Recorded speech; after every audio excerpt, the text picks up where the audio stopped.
Swastiastu. Halo semuanya, perkenalkan nama saya Kaderji, kelas 11.5 nomor absen 11. Di sini saya akan menjelaskan Pancasila di era digitalisasi tentang dan peran generasi muda.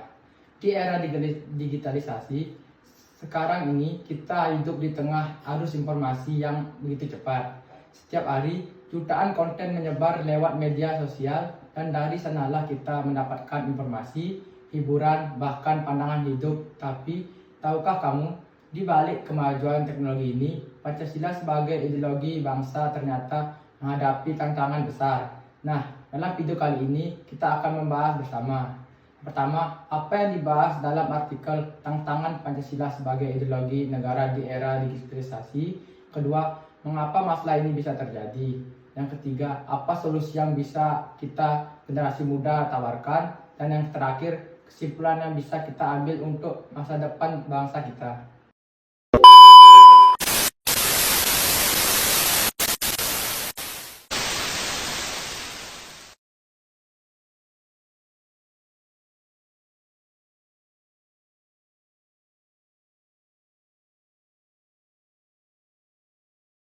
Soalan pertama, apa yang dibahas dalam artikel tersebut?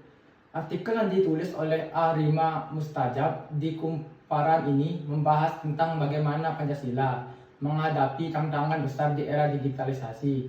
Dalam dunia digital, informasi bisa menyebar dengan sangat cepat, termasuk ideologi, pandangan politik, bahkan paham ekstrim. Akibatnya, nilai-nilai Pancasila seperti persatuan, keadilan, dan gotong royong mulai tergerus oleh budaya individualisme dan konsumerisme yang dipengaruhi teknologi. Selain itu, media sosial sering kali menjadi ajang pertengkaran, penyebaran hoaks, dan ujung kebencian yang bisa memecah belah masyarakat. Artikel ini juga menyoroti bahwa banyak generasi muda yang mulai kurang memahami makna Pancasila secara mendalam karena pendidikan ideologi dianggap membosankan atau tidak relevan dengan zaman digital.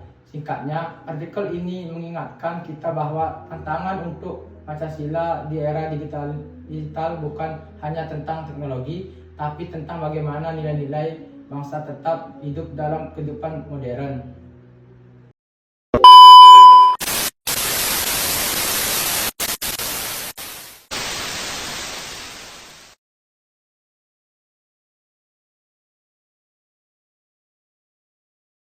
Soalan kedua, kenapa bisa terjadi permasalahan itu?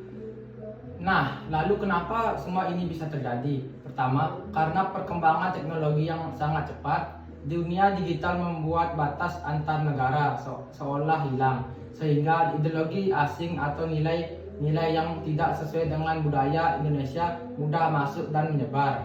Kedua, algoritma media sosial. Konten yang provokatif dan memecah belah justru lebih sering muncul karena lebih banyak disukai dan dibagikan. Ini menyebabkan polaritas di masyarakat. Ketiga, pendidikan Pancasila yang belum dikemas menarik. Banyak dari kita yang mempelajarinya hanya sebagian teori di sekolah tanpa benar-benar memahami penerapannya dalam kehidupan digital. Keempat, kurangnya literasi digital. Banyak masyarakat belum bisa membedakan mana informasi benar dan mana hoaks. Dan terakhir, budaya individualistik dan konsumtif yang dibentuk media sosial membuat semangat gotong royong semakin berkurang. Semua ini jika dibiarkan bisa mengikis nilai-nilai dasar bangsa kita.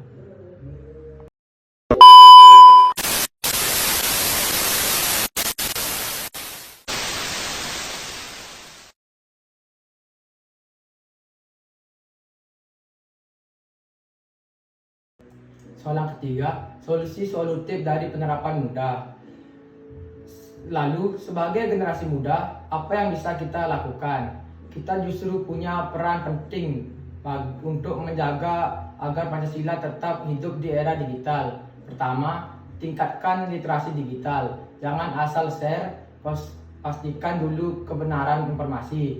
Pelajari bagaimana memverifikasikan berita dan melawan hoaks. Kedua, jadilah konten kreator yang positif. buat konten-konten kreatif di TikTok, Instagram atau YouTube yang mengangkat nilai persatuan, keadilan sosial dan gotong royong dengan gaya yang modern.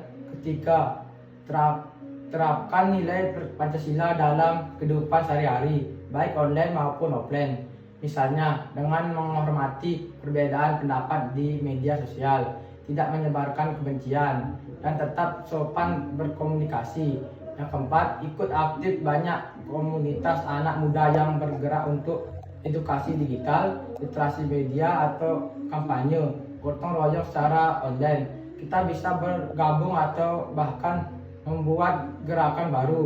Yang kelima, dorong pendidikan Pancasila yang relevan. Kita bisa mengusulkan ke sekolah atau kampus untuk membuat kelas interaktif, diskusi daring, atau game edukasi yang membahas nilai-nilai Pancasila dengan cara yang menarik. Dengan cara ini, kita bukan hanya mempertahankan ideologi, tapi juga menghidupkan dalam dunia digital. Salam terakhir, kesimpulan.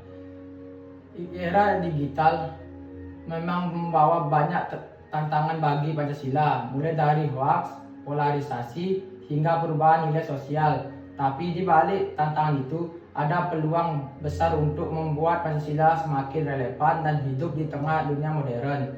Kuncinya ada di tangan kita, generasi muda.